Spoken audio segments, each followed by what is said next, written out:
Margaret and I would like to start by welcoming you all today at this wonderful occasion to celebrate the marriage of Lisa and Dan.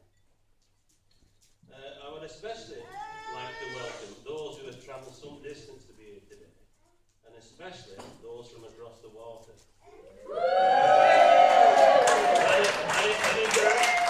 if there are any Scousers here, I don't mean the Wirral.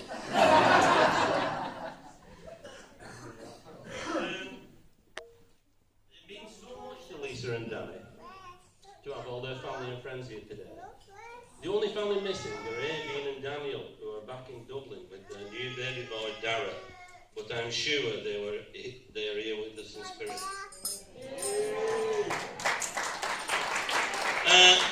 The first thing I have to say is I will cherish forever the privilege of walking my Lisa down the aisle today.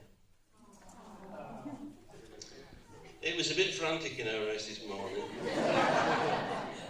but I was blown away completely when Lisa walked down the stairs. She took my breath away. She looked so gorgeous, and I have to say, I won't bring it right down.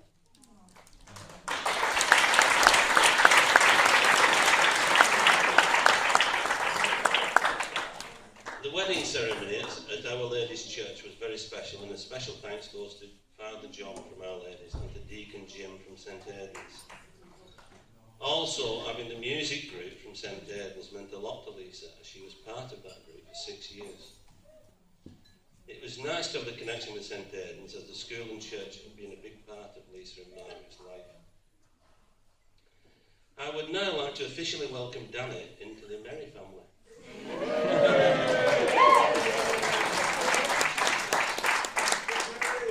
Margaret and I are extremely pleased to have him as a son-in-law, and it does help that he supports the right party. I would also like to welcome John and Edie and all the Hurst family into the Merry family. A lot of work has gone into preparing for today.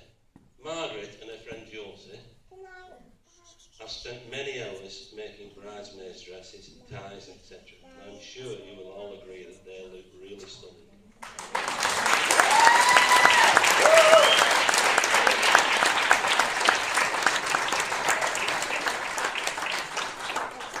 I have to give a special mention to Grace, our lovely flower girl, and our little page boys Josh and Aidan.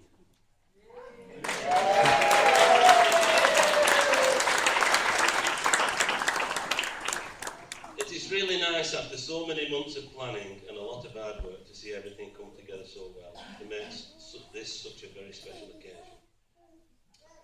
Well, both of our children are now married and left home, but not really. Andrew comes for his lunch every day and expects it to be ready. And as for Lisa, a few months ago the phone rang at 8:15 in the morning. I was still in bed and Margaret had gone to work. Proper order. It was Lisa, and the conversation went as follows. Lisa: Dad, are you up? Not, how are you going on? Dad, are you up? Me: why? Lisa: I'm locked in the house with no keys and no keys for the car. Do you have a spare key for my car? Me: no. Why would I have a key for your car? Lisa: okay, I'll ring back in 5 minutes. 5 minutes later, Lisa rings back. Dad, can you take me to work? Mum says she will pick me up later. I suppose she will say that's what dads are for. And you know, she's probably right.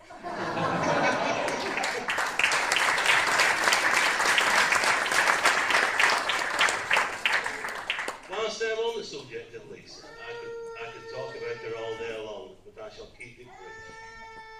Not many people know this, but the only time I've ever driven after having a few drinks was the night that Lisa was born. Margaret's dad, Tom, and Eta were staying with us to look after Andrew while Margaret was in hospital. I had taken Tom out for a couple of drinks, and on arriving back home the phone rang, and it was the hospital to say that things were starting to happen. I got the car out of the garage and drove to the hospital, and 1 hour later Lisa was born, and things have never been the same since. Before she was 5, she had stitches in her eye, a broken arm, a broken leg, and stitches in her chin. Oh, and she fell down a hole in Blackpool. But we won't go into that now.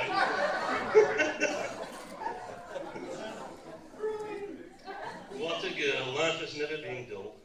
She started her school life at St. Aidan's, and that's where she met Caroline, Jeanette and Kerry. And they have been great friends ever since the age of 3. They have been there for each other through all the different stages in their lives up until now, and I'm sure that they will continue for the rest of their lives. They are very close, and today they are 3 of her bridesmaids, together with Sarah, Lisa's sister-in-law, and Gemma, who has today also become Lisa's sister-in-law. From St. Aidan's, Lisa went on to St. Edmund Arrowsmith High School, then Winstanley College, and then on to Huddersfield University, where she became great friends with, as we affectionately call them, the uni girls. And it is lovely to see them here today. Lisa has grown and matured into a lovely young woman, and Margaret and myself are so very proud of her, and we love her so much. She is a very hard-working lady, and she has some very special qualities. She's caring and generous, and I feel she will put a lot into her married life, and I think herself and Danny have a lot going for them. Some of you may be aware that when they bought their house, Danny had an accident whilst moving in, and he was off work for a considerable length of time. With the help of both families, they coped very well, and I'm sure that this brought them close together and made their relationship stronger. So, it only remains for me to wish them a very long, happy, and healthy life together. Their catchphrase for today is love, fun and laughter,